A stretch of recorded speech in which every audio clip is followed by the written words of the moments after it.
Everybody, I'm starting this broadcast a little earlier than I wanted to. Starting the broadcast just a little bit early. Good evening, everybody. Please invite your followers. A very sad day here in New York City. Sad day for the NYPD. Sad day for all law enforcement and for all of the world, for all America. Just a tragic situation. Thank you for joining. Thank you to the replay viewers. Thank you for everyone who has waited for me to go live on this broadcast. So earlier tonight, around 6 p.m., I was getting in dribs and drabs from my former colleagues of two police officers shot.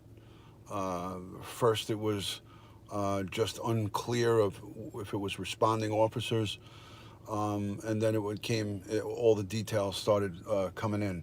So just to give you a little background, it was a T-Mobile branded telephone store, a storefront for T-Mobile. So a T-Mobile branded store. There was a person inside with a gun, brandishing a gun. He had employees in the back room. One of the employees called 911. So it was multiple employees that were inside the store. If you haven't invite the followers. Multiple employees in the store, and they were being held at gunpoint. And at the end of the day, guys, they were being robbed. You know, the store was being robbed, as far as everyone could see. So we took, police responded. Police started responding, and basically at the end of the day, it was a massive response to 911 calls for a store being an armed robbery in progress.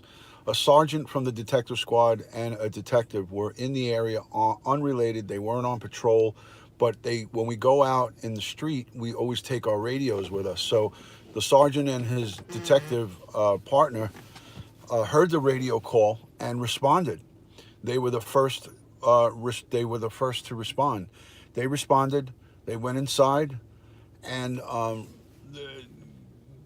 whatever took place when they went inside, responding uniformed officers. Now, don't forget, the detective and the sergeant were in plain clothes. They weren't in police uniform. They were in plain clothes. So they both responded. They were inside, first in, and the sergeant and the detective were first in the store. And responding officers, hello, Kim, good to see you. Responding officers came up and opened fire on them. And the detective, the NYPD detective, was killed by friendly fire. Now, it hurts me to even say that. It hurts me to have to put that information out there, but it is the truth. That's what happened. So the detective and the sergeant were both shot by their own police. It was a mistaken identity and friendly fire. And the detective of 18, going on 19 years, with a family, married with a family, was shot and killed. I don't know. I don't know the circumstances of how many times he was shot, but that's irrelevant. It's a complete tragedy. But the general consensus is the whole incident happened because this perpetrator, who was also coincidentally shot, he was not killed. The perpetrator was not killed. He had an imitation gun. It was not even a real gun, so it wasn't even capable of firing bullets, but it looked like a real gun. So he had an imitation gun, and he couldn't even hurt the police. But how are the police to know that? So I'm going to play a news conference for you guys from the police commissioner, New York City police commissioner. I'm going to play you a news conference from commissioner, from the police commissioner. So we're going to Paul O'Neill. He's going to Commissioner O'Neill. His name, that's a Yankee, Paul O'Neill. James O'Neill is going to talk and I'm going to let you guys hear. For those of you who haven't seen it, I'm going to let you guys see it and hear it. This detective that was killed, that was shot and killed, was at a union meeting today and didn't even have to go into work. He didn't even have to be in work, but he went into work because he's dedicated and he was working some of his cases. So he didn't even have to be at work. That's the kicker of all of this, is there was no need for him to even be into work today, but he went into work. I'm going to share this real quick on Twitter. Hold on a second. I'm back. Yes, enlightened truth seeker is very sad. So let me give you guys really quick. Let me just give you this real quick.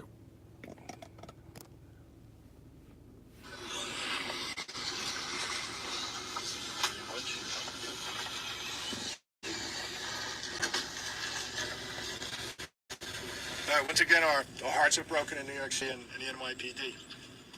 With me here are Mayor de Blasio, First Deputy Commissioner Ben Tucker, Chief of Patrol Rodney Harrison, Chief of Queens South, Patrol Borough Dave Barrere, Chief of Detective Dermot Shea, President of the DEA Mike Palladino, NYPD Chief Surgeon Dr. Eli Kleiman, William Lynch, Chief Operating Officer here at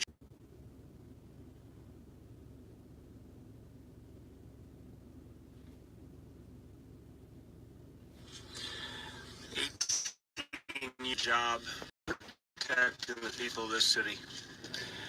And Commissioner O'Neill and I just spent time with Detective Simonson's family, and it was heartbreaking, absolutely heartbreaking.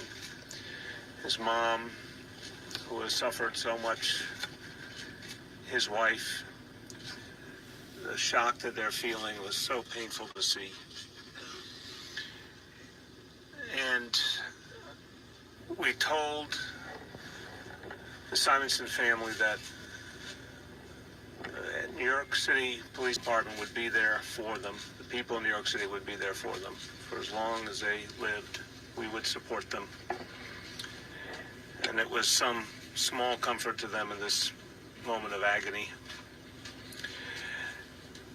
I want to just note how difficult it is for our men and women in uniform to go into a situation like this one. Commissioner will go over the details. But to go into a situation where people's lives are in danger, where there's someone with a weapon ready to recklessly use it at any moment, and our officers, our detectives, our sergeants go in selflessly to protect others, and they know it's a moment where they cannot hesitate, where even a moment of hesitation could mean a life is lost. And that bravery and that resolve is something we all need to understand, even though most of us have never experienced that kind of split-second decision. The sergeant we visited as well. We wish him a speedy recovery, but so clear that his bravery was so clear, but his pain to have lost his colleague was so clear as well. I want to thank all the doctors, all the staff at Jamaica Hospital for everything they've done. And I want to thank all the elected officials who came here this evening in solidarity, Speaker Johnson and Council members Richards and Adams, Assembly Member Weapon, the labor leaders, of course, Mike Palladino, Roy Richter. Everyone is here, common cause, to support this family and to mourn together. Commissioner. Thank you, Mr. Mayor. Tonight in Queens, on-duty detective Brian Simonson was shot and killed while doing his job. He was 42 years old and had 19 years in the NYPD, all of it serving the people who live and work in the 102 precinct. Detective Simonson is married. As the mayor said, we spoke with his wife and his mom a short time ago. His sergeant, also assigned to the 102 precinct detective squad, was shot one time. He's in stable condition, also here at Jamaica Hospital Medical Center. The information I'm about to tell you is preliminary. It's just a few hours old and subject to change as the circumstances become more clear. At this hour, I will tell you that this appears to be an absolute tragic case of friendly fire. This evening at 6:10 p.m., two separate 911 callers reported a robbery in progress at a T-Mobile cell phone store located at 91-62, 120th Street in Queens. The callers described the suspect as a male armed with a firearm. At least one of the callers said two employees of the store had been forced at gunpoint to the rear of the store. Detective Simonson and his sergeant were in the area working on an unrelated case when they heard the call come over the radio. They did not hesitate. They responded immediately and pulled up to the scene just as patrol units arrived from the 102. Through the windows of the store, the officers did not see anyone inside. The officers then entered the store. They immediately saw a man fitting the description of the suspect emerge from the back, pointing at them what appeared to be a handgun. With the suspect advancing toward them, the officers discharged their weapons and retreated out of the store. That was when Detective Simonson was shot. His fellow officers put him in a marked police car and transported him here, where the trauma staff did their best to try to save him, and we thank them for that. They were unable to do so. The sergeant, who has 8.5 years with the NYPD, was shot one time in the leg. A passerby in a civilian vehicle stopped and helped him into the car and transported him here also. He is listed in stable condition. Make no mistake about it. Friendly fire aside, it's because of the actions of the suspect that Detective Simonson is dead. The suspect, a 27-year-old resident and career criminal, was shot multiple times. He was taken by ambulance from the scene to Booth Memorial Hospital in Queens, where he's listed in stable condition. Recovered by the police at the scene was an imitation firearm. Again, I want to thank all of the staff at Jamaica Hospital for the high level of care they always show our police officers. I've been here all too many times. Tonight highlights the incredibly brave actions NYPD members perform each day in the name of fighting crime and keeping people safe in every neighborhood. This is an absolute tragedy, the worst outcome any police officer or family of a police officer could ever imagine. And the sympathies and prayers of the entire New York City Police Department are with the family and colleagues of Detective Simonson tonight. And I hope that all New Yorkers understand how difficult a job that of an NYPD officer is. Mike Palladino. This is the president of the Detectives Union. This is very painful. It's painful for me personally, of the Detectives Endowment Association, and of course all the members of the 102nd Precinct Detective Squad and the members of the NYPD. Brian was a good man. He was a good detective. Just to tell you a little bit about him, I saw him this morning.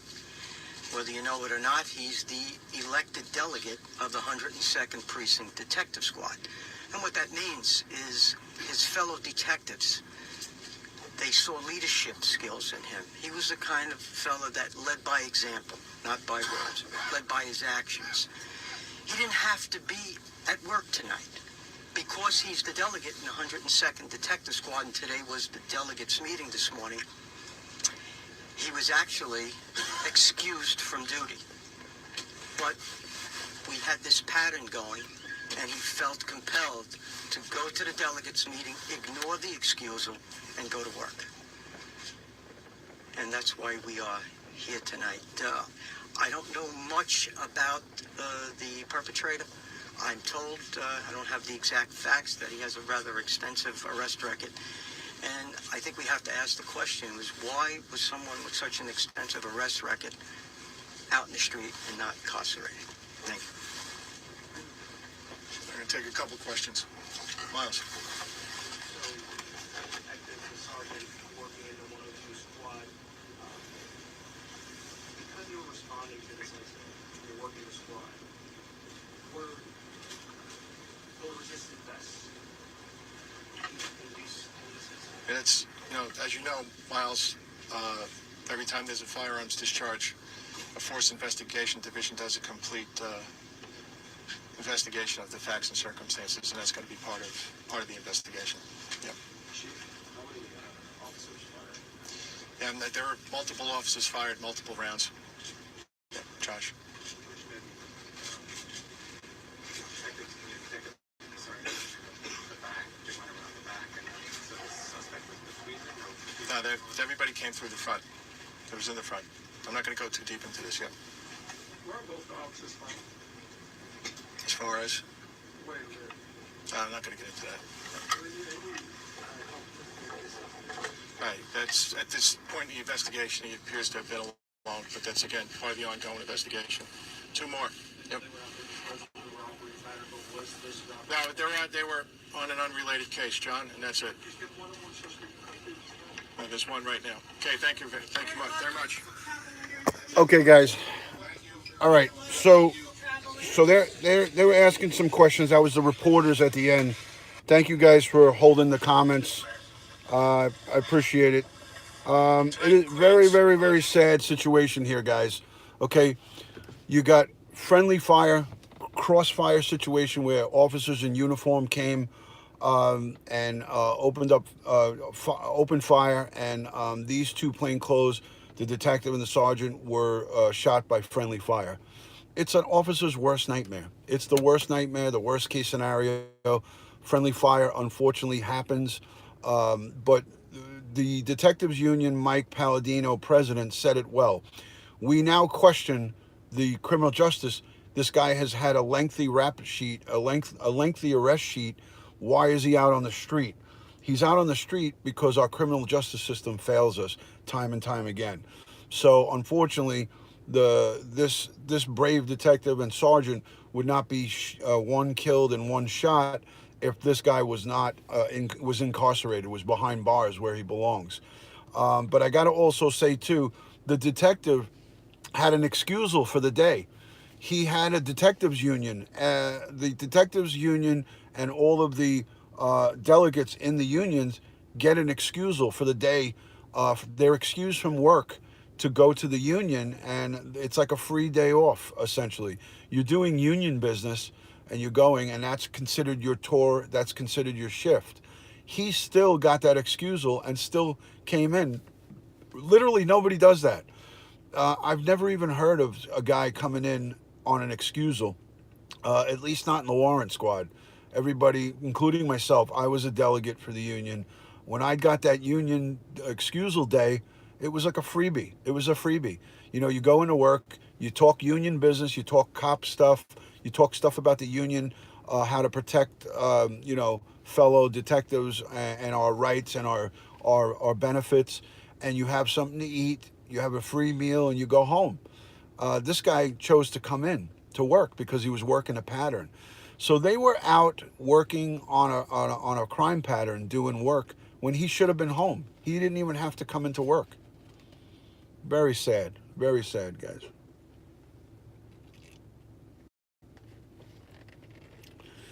Mary, it may have gone over the radio. I don't know, but all I know is that these things happen fast.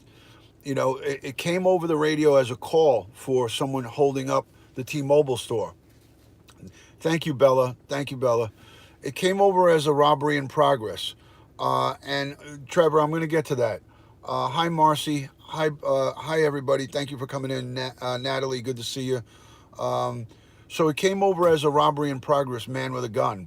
And thank you. I appreciate that. Very, very sad. Very sad. So these incidents do happen. Friendly fire does happen. So they could have went in there and didn't put it over the radio, and it could have happened in a matter of 2 or 3 seconds or 20-second period. These things happen really fast. So there is video inside the T-Mobile store that they'll be pulling, obviously. So video will come up, and we'll either see or not see this video. But there's questioning out. I spoke to one of my friends who is a delegate. I got my friend on the phone, and he's saying that the detective, I don't think, was wearing a bulletproof vest. I don't think he had his vest on. But we can't be 100% sure. But it's leaning towards that he didn't have his bulletproof vest on.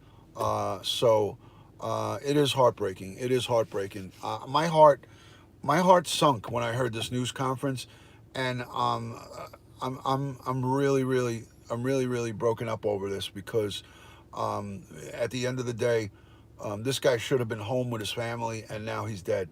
and he was killed by his very own people. So my heart breaks also for the officer who shot him and shot the sergeant, because that person, whether it's a guy or a girl, that officer is going to have to live with that for the rest of his life, his or her life. So I pray for that officer, or female, male, it doesn't matter. I pray for that officer, because he or she has to live with that now for the rest of their life. Yeah, he had 19 years on the job, Justin, 19 years. So this whole situation is a tragedy, but it also is a staunch reminder. It's a reminder for all of us that police officers spring into action no matter what happens, and they're putting themselves in harm's way. Had this guy not decided to go and hold up a T-Mobile store, we can't forget it's the criminal that got the ball rolling and had all of this happen.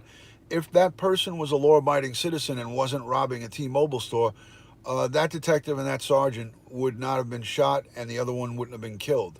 So the this whole situation and scenario lies on the perpetrator, the criminal who has decided to go out and put a fake gun in people's face and commit an armed robbery in a sense. And you know, it's these evils, it's these evil people that create this kind of atmosphere. So listen, um, you know, these police officers. What if you were in that store, an innocent customer, an innocent customer in there going to exchange a cell phone for their kid, or in there with their young daughter, or in there with their wife, in there with their brother or sister or a friend, and now all of a sudden a hail of bullets go on. Think about the people and the horror that was inflicted on all those people. Supposedly there was multiple rounds fired. So there's a syndrome with cops. Once there's a situation like this where there's shots being fired, I forgot the name of the syndrome, but it's like rapid fire syndrome or something like that, where when there's multiple cops and one hears shots fired, a fire, a gun fired, that more continue to fire. And in the New York City Police Department, some of the smaller police departments don't have this go on, but in the NYPD, you can have 30 cops on the scene. On a case like this, on a heavy call like this, you can have 30 cops responding. I mean, some precincts put out 175 police officers for one shift. In the 7-5, I know they put out 175 to 200 cops in one night on patrol. So think about it. 100, say 150 to 200 cops are out on patrol in one precinct. In one precinct. There's 76 precincts in the city. We have 40,000 cops, 35 to 40,000 cops. So it's like an army. So when somebody calls for a armed robbery and a 911 call comes in, you can have 10 to 20 cops responding to that very location. Hello, Big Juicy. Good to see you, Big Juicy. Guys, invite your followers. Share it out on Twitter. Duty Ron, it's not about me, but when my husband was killed in action in Vietnam, he was supposed to be on a helicopter. They flipped a penny, and our days are numbered. My heart is broken for Brian. Yes, absolutely. Thank you. Thank you for that, Black Rose. And I'm so sorry for um, the loss of your husband, and thank him. God, thank you for your service, Black Rose's husband. Thank you so much. Yeah, they had to tell the cars to that no further. Yes, yes. I heard the radio. I heard the radio transmissions from it already. I heard parts of it. It happened here a few years ago. Yeah, friendly fire is not uncommon, but thank God it doesn't happen often. Thank God it doesn't happen often, guys. Friendly fire does not happen often.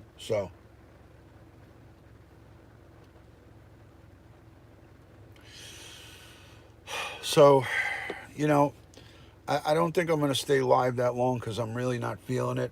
But this is a tragic, tragic case. So tragic that, in my eyes, like I don't even feel like being live, but I'm gonna I'm gonna stay here just for a few more minutes and chat it up with you guys. As we know, too, as we also know too, you know, there's a lot of behind the scenes work that goes on after the fact. There's in New York City for the NYPD. There's a firearms discharge committee, and what the firearms discharge committee does is anytime that a police officer in the city of New York fires his weapon, they do a full investigation on all the circumstances, why, what happened, what went wrong. So there'll be a complete firearms discharge committee doing an investigation on this case and what went wrong and why we are where we are today. So let me go back. Let me go back to some of the comments. I thank you, Crystal Dawn. Thank you so much for that. Janice, thank you. Joey, thanks for tweeting. Bella, yes, it happened a few years back. Lost one of our own. Yeah, it's terrible, terrible, terrible. They had to tell the cause no further.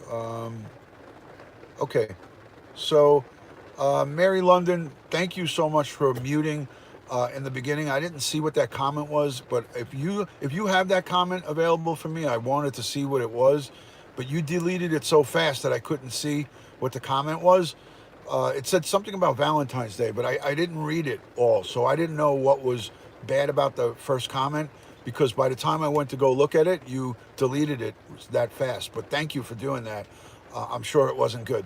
Hello, Josh. Good to see you. Thank you for joining. So very sad, solemn day in the New York City area for the NYPD. My very own detectives.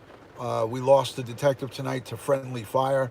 Really, really tragic, really sad situation, but it's one of the dangers of the job.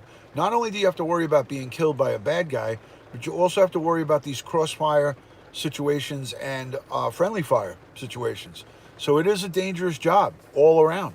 Every day you go to work, it's not a guarantee.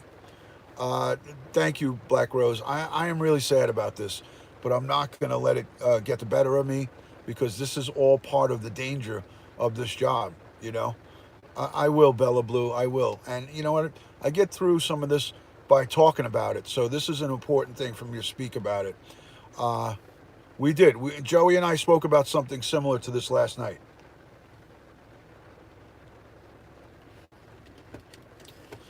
Very tough, very sad.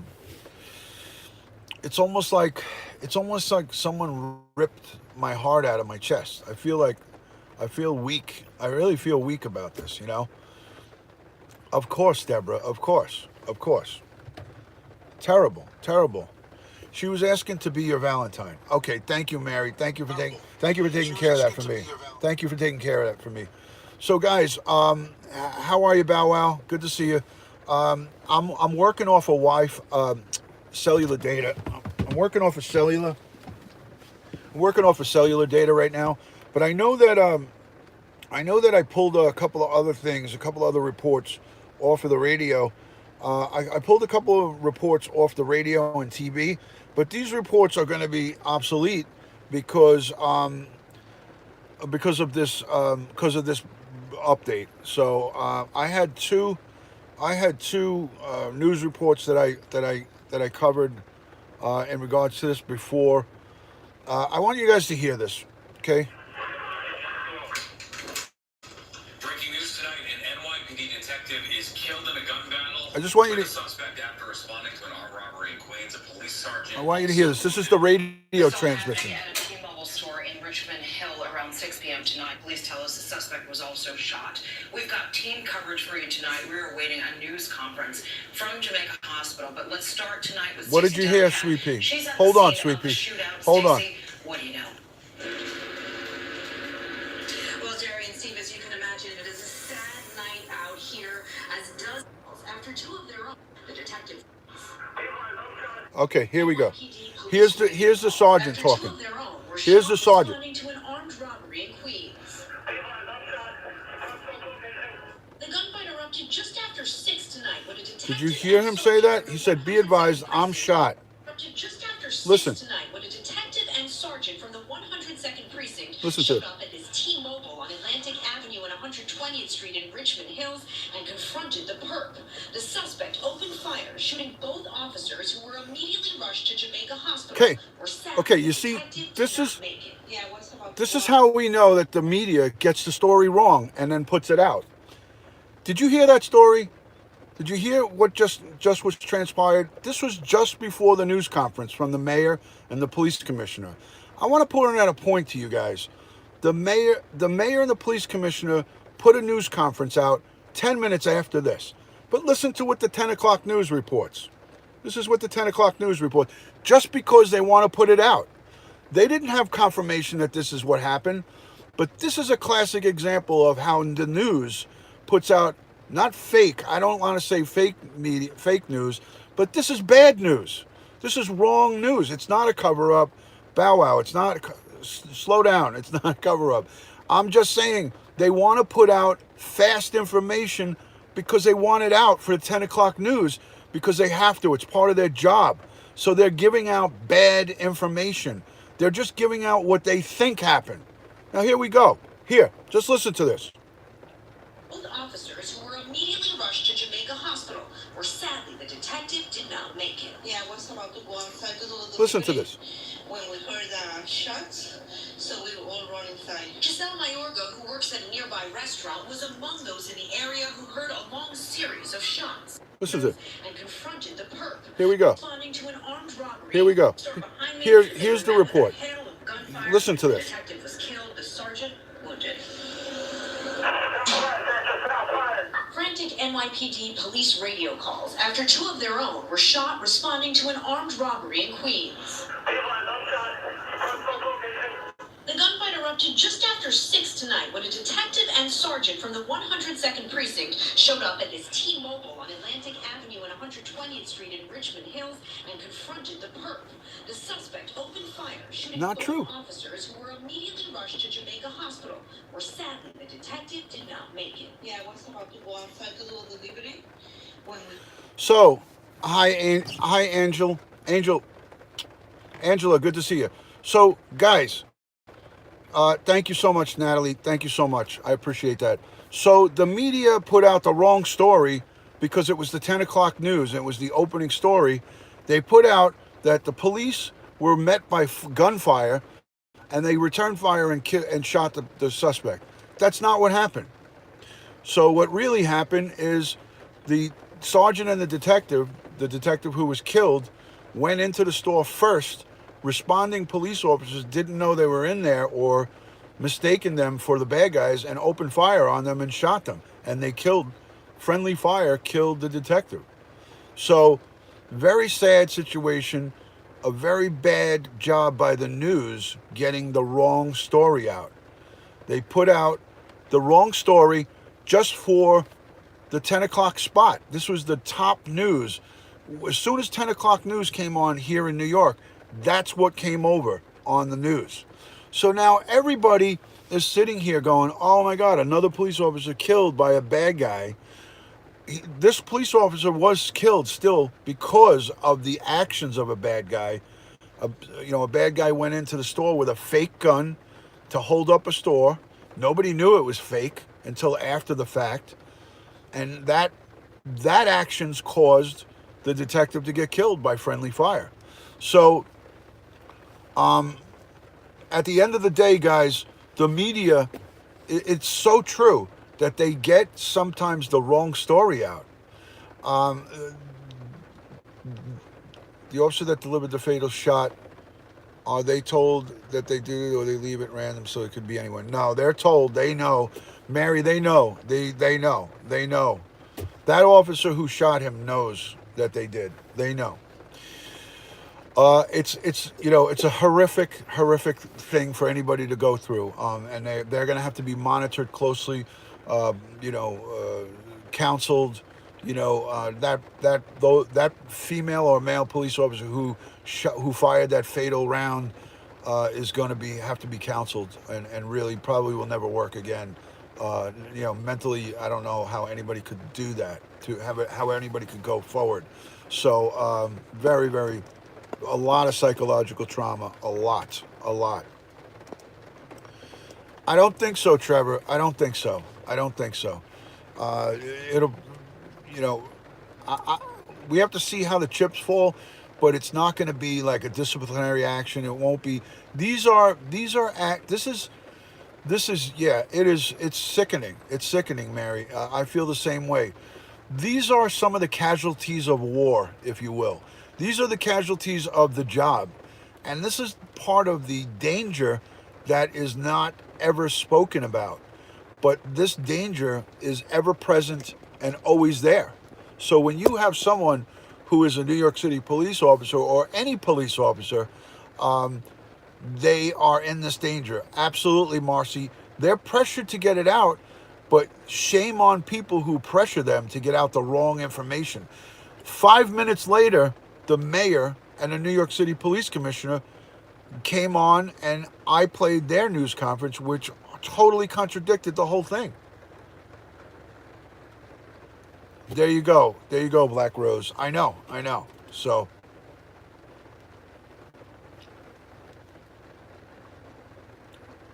not was no anti-crime. They were from the detective squad. He is the delegate in the detective squad. So nobody could quickly mistaken. Listen, no cop in that precinct does not know this guy. There's not one cop in that precinct in the 102 that doesn't know this delegate. He's a union delegate. So they have a firearms discharge committee for any time a firearms discharge. They will go over every bit of what happened. There's cameras inside the store. There's cameras inside the store. They'll reenact and they'll go over every single action of everybody. This will all be done professionally, and they'll get to the bottom of exactly how it happened. But it doesn't matter at this point. Right now, the focus is going to be on the family of the deceased officer, the injured sergeant,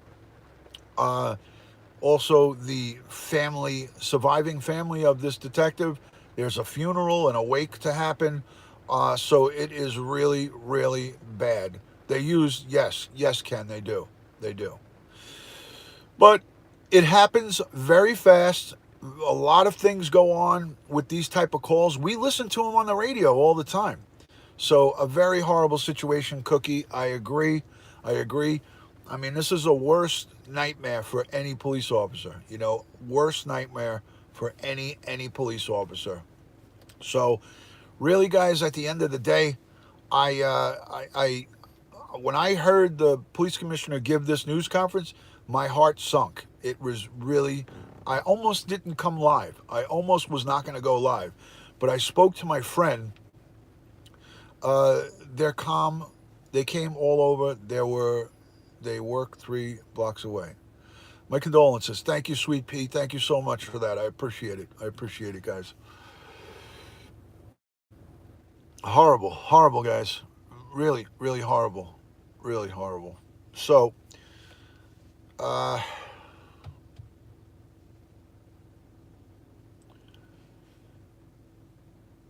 okay, Black Rose, I understand. I knowOni's live too, so I understand that a lot of people want to also go or just take a break from this, and I get it. Black Rose, thank you for all you do.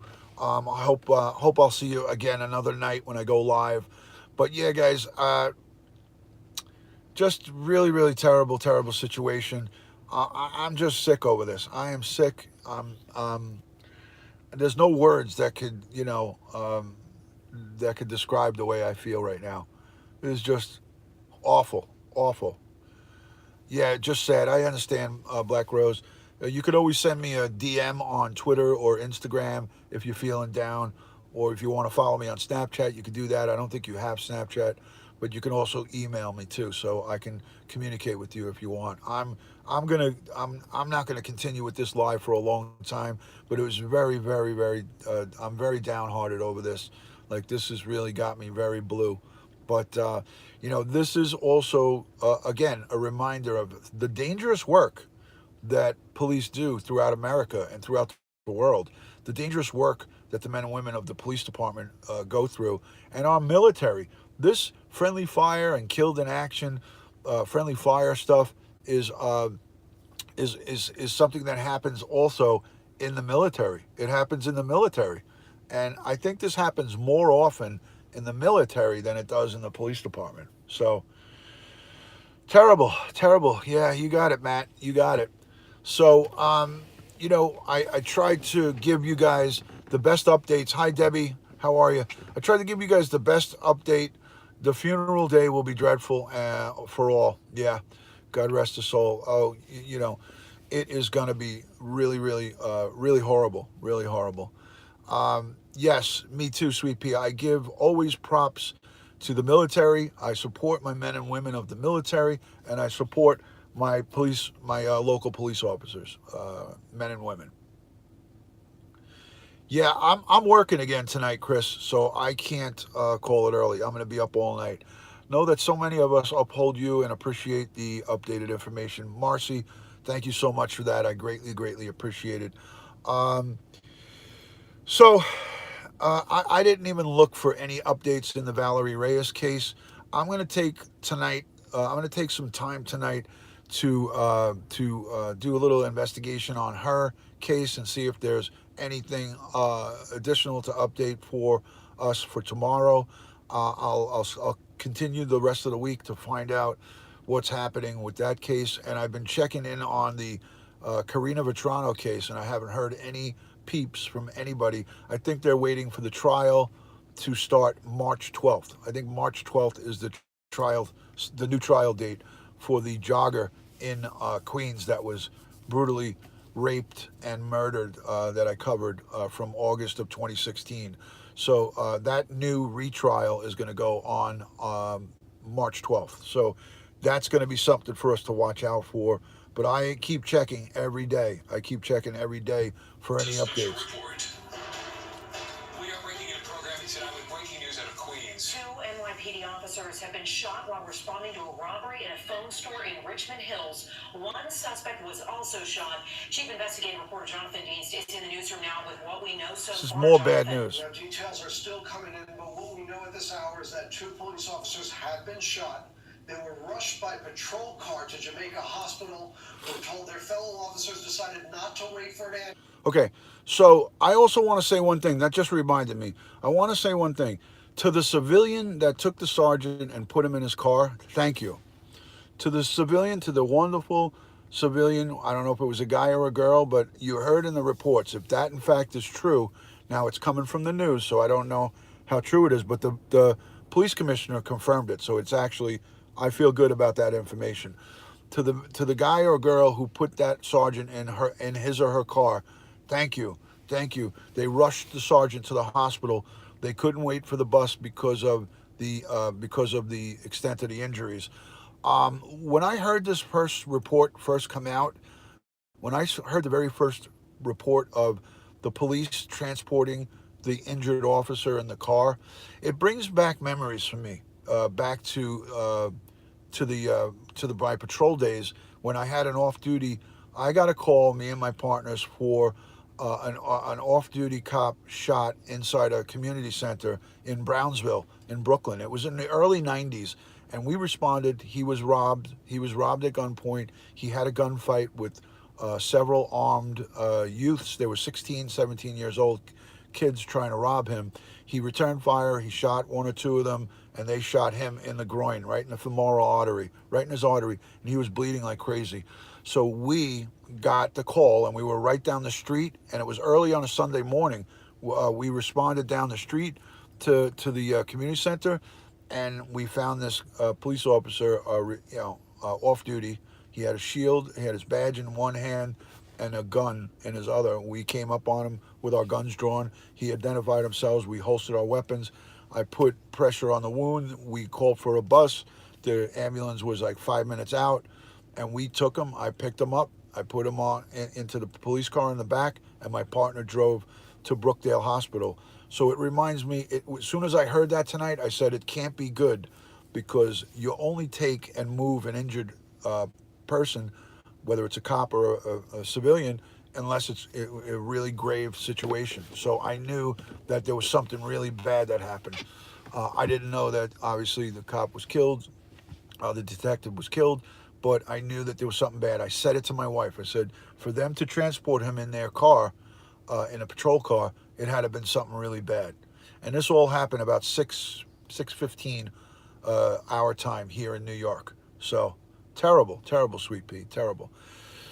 So, thank you to each and every one of you for the again. YouTube is wonderful for great community, great people. We can you can feel comfortable going live on YouTube, and for the most part, I mean, it's not foolproof. It's not 100% where it's completely jagaloon and troll free or bad comment free, because it does happen. But the majority of it, the percentage is probably around 95%. I mean, I went live here for 45 minutes and really no bad comments. Even the one that was muted, it was just a girl saying to me, "Do you want to be my Valentine for Valentine's Day?" So it really is it really is great to have a platform like this. Thank you, Lady Slippers, for your kind words. If anybody's new here tonight, please let me know who's watching that's new. Let me know your city, your state. I could shout you out and just welcome you, or what country you're watching from. I greatly appreciate that. Sunshine Rainbow, thank you so much. Thank you for coming in. Good to see you, Sunshine Rainbow. Thank you for being in here. Anybody new that's just joining tonight, let me know who you are. Introduce yourself, and let's get the pleasantries to the forefront. Let's put it out there. It's always appreciated. I have my super chat on. That's always appreciated too, as well. So thank you to everybody in the past who has given out super chat. I'm gonna probably clear my head and then come back live around 1 o'clock. I'll clear my head for a little while, and about 1 a.m. I may come back live. If you guys want. If you guys don't want, then I understand. It's been a tough day for everybody. We'll always be here for you, Ron. Thank you so much, Susan. I appreciate that.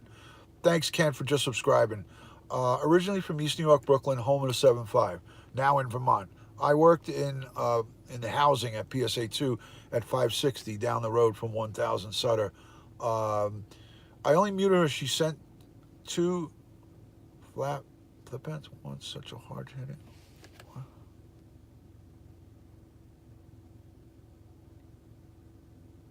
Yeah, there you go, Mary. It was probably inappropriate during the story.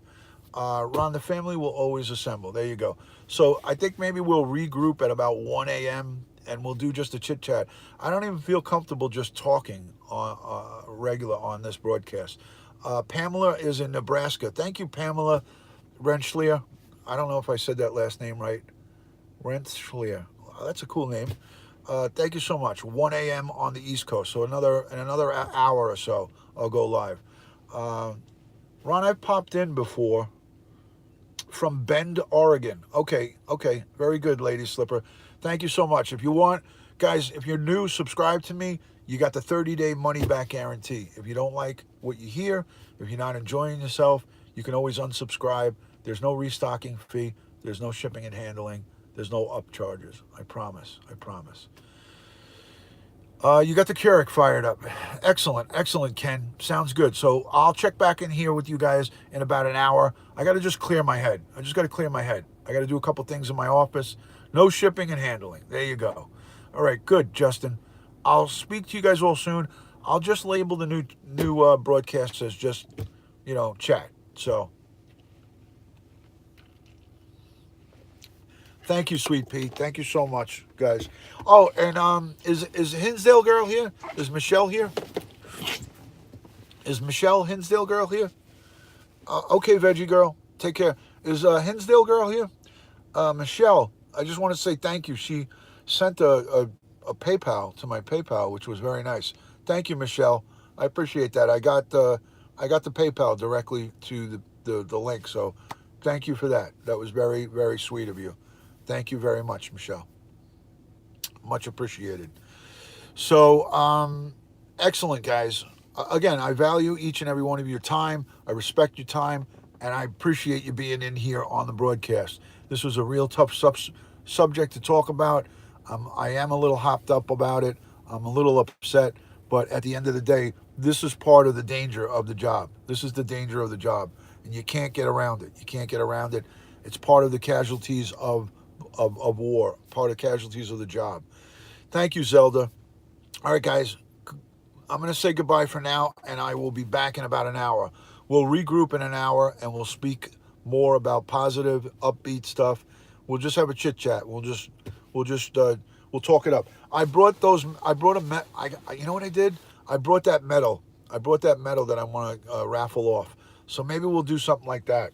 Maybe we'll do a raffle on the 1 a.m. broadcast. The highest super chat donation gets one of my job-worn medals. I got it in my bag, so I'll bring it out. And you guys can check it out. So we'll maybe we'll have a little bidding war. Watch the replay, Mike. I talked about it in the beginning. Just watch the first half of the replay. All right, guys.